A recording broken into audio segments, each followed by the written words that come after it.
Hello there. Welcome to Planet America's Situation Room. I'm John Barron. I'm Licciardello, and we have another situation. Is Trump okay? Is he all there? All the signs of dementia. Is Donald Trump insane? The 25th Amendment. He is clearly unfit to lead this country. Insane, demented, or just Donald? We'll ask psychologist Dr. Mary Trump whether she thinks her uncle is losing it or just letting loose. And a former Democratic presidential candidate quits politics after being accused of sex crimes. But first... The tenuous ceasefire between the US, Israel and Iran remains tenuous. On Friday, there was good news. This will be a great and brilliant day for the world because Iran has just announced that the Strait of Hormuz is fully open and ready for business and full passage. And investors like the sound of that. With Iran ending its block on the Strait of Hormuz, stocks and market prices have begun to rise. Oil prices saw an immediate dip. Average gasoline prices in the U.S. fell to $4.08 per gallon for regular. But then, less than 24 hours later... Confused messaging today on the opening of the Strait of Hormuz. Iran's military is now saying it will close the vital waterway again, after the authorities in Iran said on Friday it would be completely reopened to commercial ships for the remainder of the ceasefire. That ceasefire is set to expire on Wednesday. Talks are expected to resume in Pakistan to extend that amid more threats of American escalation. But Donald Trump, the winner of the first and possibly last peace prize handed out by the Football Association FIFA, is preparing to claim credit for ending yet another war, even if it is one that he started. To begin with, I ended 8 wars, and it may be a little early to say this, but if we add Iran and Lebanon, that will be 10 wars ended and many, many millions of lives saved. Think of how many lives we've saved. Interesting logic. Meanwhile, President Trump's posts on social media have become increasingly unhinged in recent weeks as he applied pressure on Iran to agree to this ceasefire, culminating with that chilling warning that a whole civilization will die tonight. And he hasn't limited his attacks to enemies. Allies are copping it too. And you know, it all began with, if you want to know the truth, Greenland. We want Greenland. They don't want to give it to us, and I said, bye-bye. And when he's not on the attack, President Trump, who turns 80 in June, sometimes seems to struggle just to keep his eyes open. This war is going on, and the president is trying to end it, not because, listen, we got a million things to focus on in the world as a country. Our Tennessee National Guard partners have made a significant impact while serving on the task force. That is going to be a $25 billion savings. Those are some of the things that we're doing because of your leadership, President Trump. Lieutenant General Timothy J. Maud, United States Army. And so just putting farmers first, our ranchers first, Mr. President, is such a huge priority. Also concerning to some, Trump's increasing use of profanity. We get a lot of bullshit thrown at us by Putin, for you want to know the truth. They don't know what the fuck they're doing. No other president could do some of this shit I'm doing. Well, that's true, but his posting last week of an AI-generated picture of himself as a Jesus-like figure healing the sick created such a backlash that, unusually for President Trump, he actually took it offline. But his explanation wasn't exactly convincing. I did post it, and I thought it was me as a doctor, and it had to do with Red Cross as a Red Cross worker there, which we support, and only the fake news could come up with that one. So I just heard about it, and I said, how did they come up with that? It's supposed to be me as a doctor. Yeah, because all doctors wear biblical robes and have glowing hands with a bunch of angels floating around them. Whatever. Texas Republican Congressman Troy Nehls probably isn't helping. I believe that Donald Trump is better than sliced bread. I think he's almost a second coming, in my humble opinion. And despite the controversy, Trump himself was still happy to repost another AI-generated image of himself with Jesus. Or maybe he's a doctor too. Some people who have seen the president up close and in private, though, have expressed concerns. Even former allies and advisors are reportedly questioning whether he has grown increasingly unbalanced. Trump's former White House lawyer, Ty Cobb, is now one of his harsher critics. It's not a surprise that we're in this much trouble. It's not a surprise that given the fact that the cabinet will not invoke the 25th Amendment for a man who is clearly insane. Speaking of insanity, even far-right radio host Alex Jones is worried. When your ankles swell up 3 times the size they were before, that means heart failure. And he does look sick. And he does babble and, sound like the brain's not doing too hot. And so we just cut bait on Trump and we just mobilize against the Democrats. We need to be sad about Trump. This is not funny. This is not good. But he's gone. Questions over Donald Trump's fitness for office have been a topic for more mainstream discussion this week as well. Is the president all right?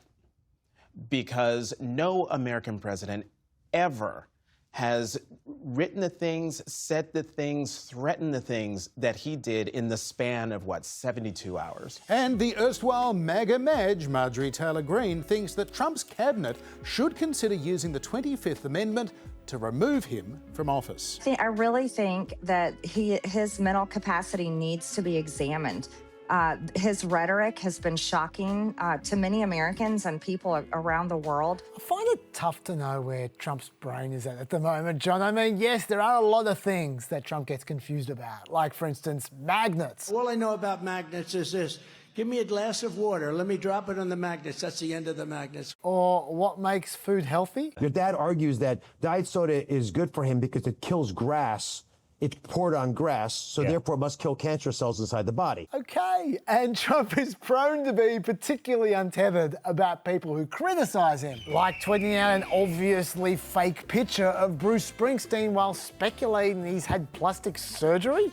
Or when Hollywood legend and Trump critic Rob Reiner was allegedly murdered by his own son, Trump responded by suggesting that Rob Reiner's death, as well as that of his wife, was reportedly due to the anger he caused others through his massive, unyielding and incurable affliction with a mind-crippling disease known as Trump derangement syndrome.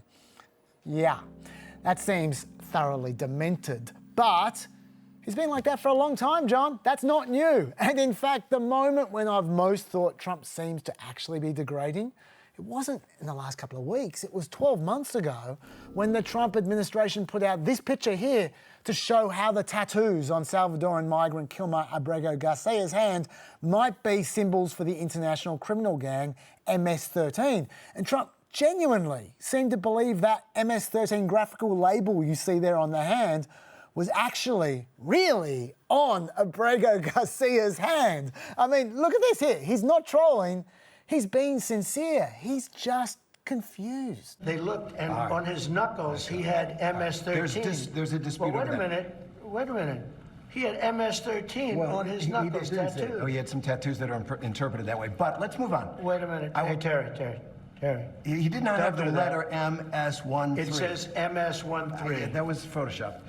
So let me That was Photoshop, Terry. You can't do that. He had MS-13 tattooed. We'll agree to disagree. I want to move on to something else. Terry, do you want me to show you the picture? I saw the picture. We'll and you agree think it was to disagree. Photoshop? Well, Here we go. Don't Photoshop it. Go look at his hand. He had MS-13. He did have tattoos that can be interpreted that way. I'm not an expert on them. I want to turn to Ukraine, sir. Terry, I want to get to Ukraine. No. He had MS as clear as you can be, not interpreted. This is why people no longer believe the news, because it's fake news. And that went on for 45 more seconds. So you reckon Trump's degraded from that? I don't know. There was one moment, though, this week that I thought, hey, that's noteworthy. While the world focused on the struggle for the Strait of Hormuz, Trump seemed to have a slightly different focus. You can call it the Strait of Hormuz or the Hormuz Strait. I said, which is better? They said, either is okay, but you can call it either one. The only thing you can't call it is the Trump Strait. They don't like that idea. So was that just a lame joke, or was Trump actually focusing during this war on trying to get the Strait of Hormuz named after him? Because if he was, then yeah, that there is a real concern for the presidency. And that's where the 25th Amendment comes in. The 25th Amendment is supposed to be invoked when the president's unable to discharge the powers and duties of his office. It allows the vice president to assume the president's powers and duties instead. And it comes into effect whenever the vice president and majority of cabinet thinks that the president is unable to discharge his powers and duties properly. Note, however, it doesn't have to be the cabinet that makes that call. The 25th Amendment also allows some other body to make the call about the president's fitness, as long as Congress does pass a law to recognise that body first. Now, I say that because right now the Democrats are trying to get Congress to create exactly such a body. Jamie Raskin and 50 House Democrats have introduced legislation to create a standing commission empowered to assess a president's capacity to serve. It would be made up of 17 members, including former senior officials, doctors, and psychiatrists. And if this body found the president to be unfit, they could officially recommend that president's removal. Now, this is not meant to be just about Trump, it's meant to be forever from now on. But hey, it's obviously about Trump. And that is why it's going nowhere, John. It's not going to pass the House. It certainly wouldn't pass the Senate. And Trump sure as hell would not be signing that bill. But the topic is at the very least getting a massive run in the press at the moment, which is probably what the Democrats are hoping for. Yes. So, are we seeing a genuinely worrying decline in an ageing president's mental acuity and behaviour? Or is this really just Trump being Trump? Let's ask a Trump. Dr. Mary Trump is the niece of President Trump. She is a clinical psychologist who has observed him for literally decades. Dr. Mary Trump, welcome to Planet America's Situation Room. It's great to be here. It's been a while. In your uncle's first term, there were some people who were convinced that he was mentally ill, that he was basically insane. Now in his second term, it seems that some of the same people are suggesting that he is experiencing some sort of age-related dementia. What is your view? Why can't it be both? I think that having serious psychological disorders does not get obviated by then having serious cognitive issues that are age-related. So unfortunately, we're now dealing with a twofer because those severe psychiatric disorders, not only were they never properly diagnosed, they weren't treated. So he's much worse. His psychology has deteriorated. And now, of course, we're dealing with the fact that Alzheimer's runs in my family, and he does appear to be in serious cognitive decline. So I'm in the camp of it's both. And Dr. Trump, is there any relevant family history you can share with us that might give us a sense of how your uncle is going to age in office? Sure. My grandfather was about Donald's age, maybe a little younger. Maybe my grandfather was in his mid-70s when he started to exhibit signs of dementia, short-term memory loss, impulse control issues, etc. And it then sort of worsened pretty suddenly in his early to mid-80s. This was a man who, at his height, was a very intelligent person. He was very sharp. And suddenly, he often looked as if he weren't oriented to time and space. And it's alarming how often I see my grandfather and Donald these days. He also often doesn't seem to know exactly where he is or why he's there or with whom. And of course, Donald has never had particularly good impulse control, but especially since the beginning of this year, we see that he is almost incapable of reining in his temper or keeping himself from saying what in any instant is exactly the wrong thing for him to say or post on social media. Like, for example, threatening genocide. Now, the president's supporters would probably say that Trump has long acted like a madman to get what he wants. They say, behind the scenes, we don't hear about him acting insane. It's something he does publicly for tactical reasons. What would you say to that? Well, the word delusional comes to mind there as well, because we have plenty of evidence that he can't contain himself privately either. So I think that's always been a mistaken impression. A lot of people have used the phrase crazy like a fox to describe Donald, but that is not the case. Now, don't get me wrong. There have been many instances in which his behaving the way he behaves has gotten him what he's wanted, particularly in certain business negotiations. But we also have to remember that one of the reasons he's been in a position to get what he wants over the years is because smarter, more powerful men have found him to be of use to them. So there have been so many people all along the way enabling him and essentially utilizing his inability to contain himself, his lack of impulse control, his willingness to cross lines that most people wouldn't cross. So it just unfortunately comes across sometimes that he has some intention, right? That there is method in his madness, when unfortunately that is not the case. And he is not at all in control of his behavior, his rhetoric, and what's going to happen next. Sometimes the president will do things that draw our attention, like, say, posting that Jesus pic. But what are Trump's characteristics that you think are most concerning for the world? You've mentioned a lack of impulse control, for example. What are his specific characteristics that most worry you? We were in a very frightening place because the one thing Donald most wants and has always most wanted, he will never get. And that is, not to be too reductive, but it also happens to be true, he wants to be loved. And one of the worst things my grandfather did to Donald was make him unlovable. So he's always trying to fill that black hole of need, whether it's with more money, more power, more territories. We know he's talking about taking over Cuba now. He wants to take over Greenland. So that neediness makes us very vulnerable. But I think probably the most dangerous characteristic of his that we should be worried about is his utter nihilism. It's not simply that Donald doesn't think anybody should exist beyond him. He can't comprehend that anybody will. So again, that brings us back to, if he thinks he's going down, he will take everybody else with him, because he cannot imagine a circumstance in which he is not still the center of the universe. Doctor, every time the president blatantly denies reality, which does happen a lot, do you think he knows he's denying reality, or is it just a huge bluff?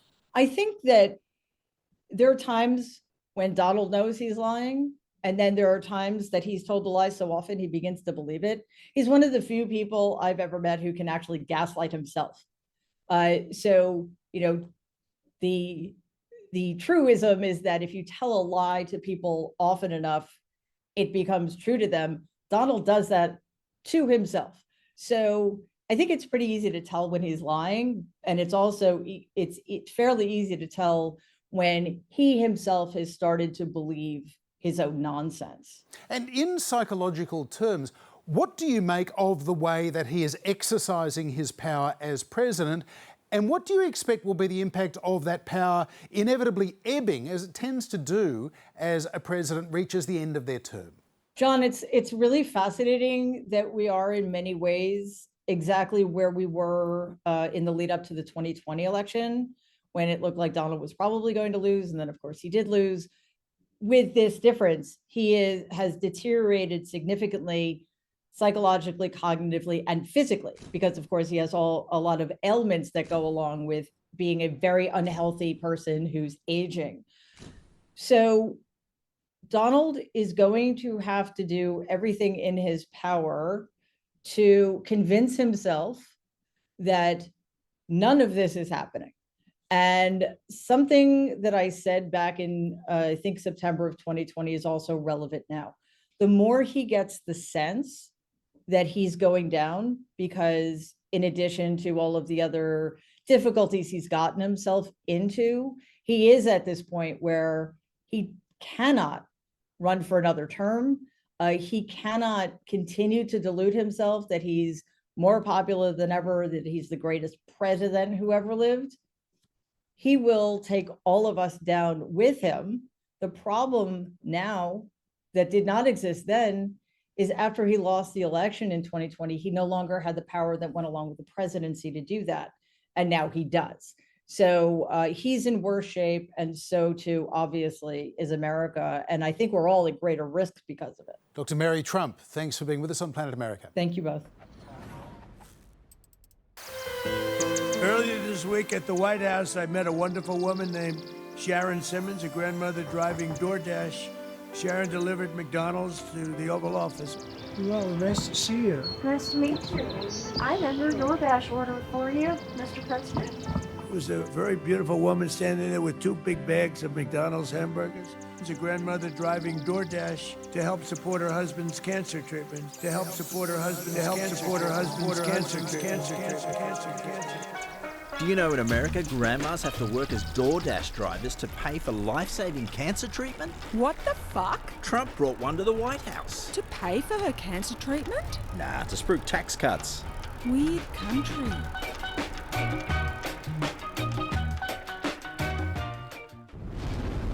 2 weeks ago, Democratic Congressman Eric Swalwell was the leading candidate in a crowded field to become the next governor of California.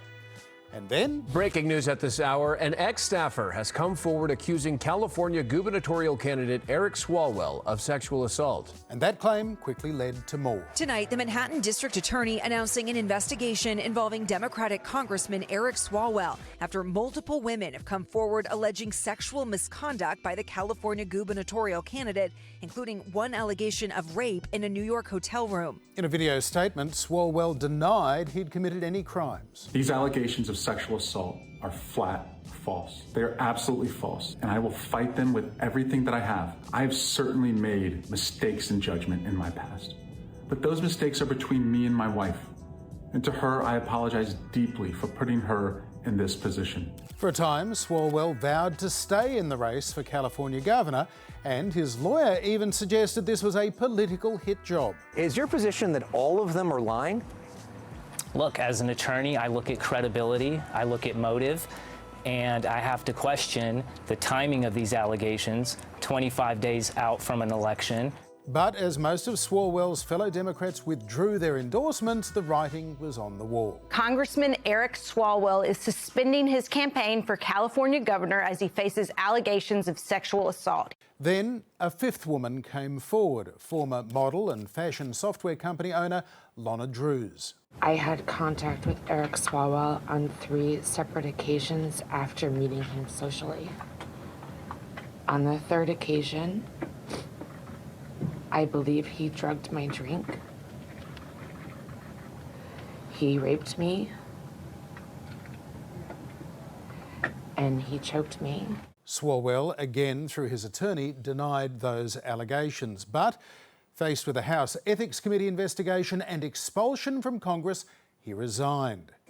It was an astonishing fall for someone who, just 7 years ago, was running for president and now faces potential criminal charges, even prison. And reporters had plenty of questions for Swalwell's friends and colleagues after photos like these started spreading online. That's Swalwell on the left. On the right is California Democratic Senator Ruben Gallego. You've gone on trips, on vacations, officially, unofficially. You've gone out, presumably, with the congressman. You've never even witnessed him, I don't know, engaging in an affair? No. Never. What about, no. How do you explain some of the photos though online? I know you addressed one, but there is another one that shows both of you without shirts. I mean, how do you address some of those compromising photos? We were on a beach. Fair enough, perhaps, but those questions won't be going away if Senator Gallego mounts his own presidential campaign as expected next year. Yeah, I'm not sure Swalwell's going to be so worried about the camel riding photos as he will about the footage floating around of him cavorting with an alleged sex worker. Those snippets you see there are apparently from a longer, more explicit video, so it could get a lot worse for Swalwell, yeah. And as for Gallego, I don't know if that camel had a good lawyer, but if I was him, I'd be more worried about the allegations a congresswoman's been making that Gallego engaged in a sexual incident with Swalwell and an alleged victim. There is a woman that allegedly is coming forward with attorneys, wants to go on record about an incident that occurred between the two of them at the same time, and the event was sexual in nature, allegedly. There's now all kinds of evidence that could incriminate Swalwell, including rape kits and therapist conversations and texts that the alleged victims sent out at the time to their friends. Hence, Swalwell declaring that while expelling people from Congress without due process is wrong, it's also wrong for his constituents to have him distracted from his duties. He's such a servant to the public, is Eric. Sadly for Swalwell, there's going to be quite a lot of distracting going on for him in the next little while. Not only is he facing potential criminal probes in New York and LA, but there's also a potential federal case against him as well, with Swalwell being accused of violating federal immigration and employment law to keep his illegal live-in Brazilian nanny in the country. A nanny, by the way, that Swalwell paid under the table with campaign funds, sometimes as much as $46,000 a year.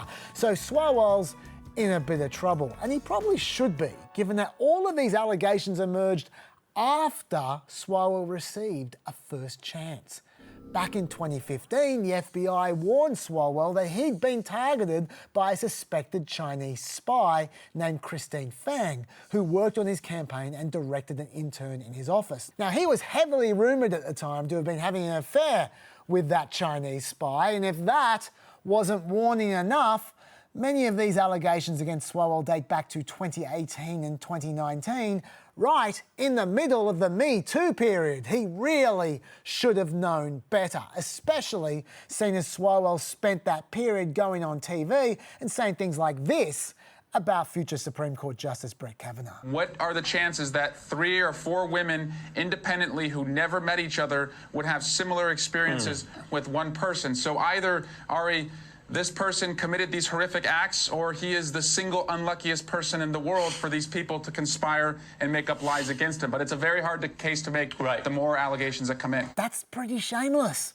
One question people are wondering about at the moment, though, is why did this take so long to come out? According to some journos, shortly after being elected to Congress in 2013, Swalwell's behaviour towards women was known by all levels of the local government and the Alameda County Democratic Party. According to this journo here, he tried to get the stories out, but one couldn't force women to speak out, and when they chose not to speak, he didn't push them. In a 2017 article, CNN insisted that more than half a dozen interviewees independently named one California congressman for pursuing female staffers, but they never named that congressman because the stories were unverified. It's believed that congressman was Swalwell. Even as recently as late 2025, there were signs that this story was going to break. In early December last year, Mike Trujillo, a long-time political consultant, wrote on social media, "I guess Swalwell can enjoy today, but folks know he slept with many of his interns while he was married, sexually harassed others while engaged, and has a ton of weird texts late at night saved on former interns' phones still." Even after that, the story didn't break. So why? Is it because people have reached record cynicism about Washington, where there's so much of this stuff going on that accusers are the ones being broken, not the assailants, and they're thinking, this is just how men are. This is what it's like in Washington, as quoted in that article. Or is the action of trying to take down a sexual assailant so difficult that you need a major media outlet behind you because only they have the infrastructure you need to support such investigations? Only they have the experienced reporters and the editors, the lawyers, the resources to fend off lawsuits, whereas content creators simply don't have that. In this case, the women who first brought these allegations to light had to take out umbrella insurance policies to protect their houses and other assets in case they got sued. Because we're in a place now where these campaigns will come for the necks of accusers. They will try to personally discredit accusers, and that can be very scary. In fact, that's what happened in this case until CNN and the San Francisco Chronicle got involved.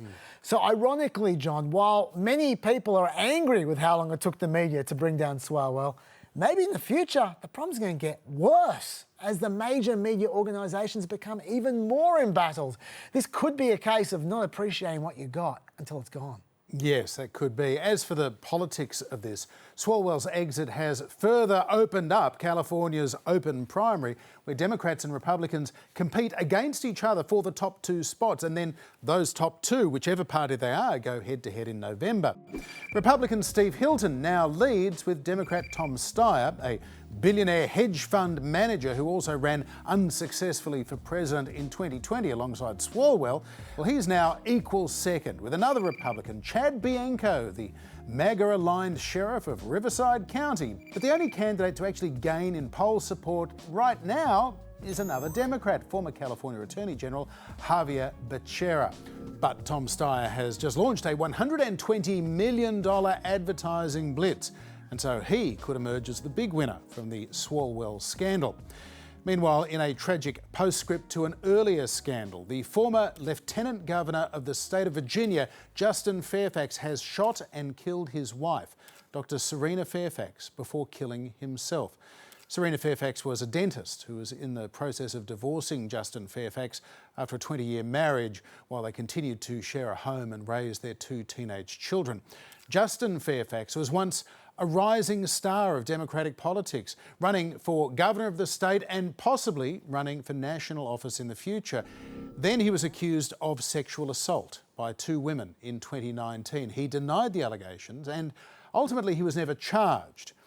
We don't know the full story there, but we do know some things for sure. Studies of American crime data show around 90% of sexual assault allegations are founded, while just 20% lead to charges. Every month in America, an average of more than 70 women are shot and killed by an intimate partner. In recent court filings, Justin Fairfax was determined by the judge to be suffering from, quote, undefined emotional and psychological issues. Yet he was allowed to keep his gun.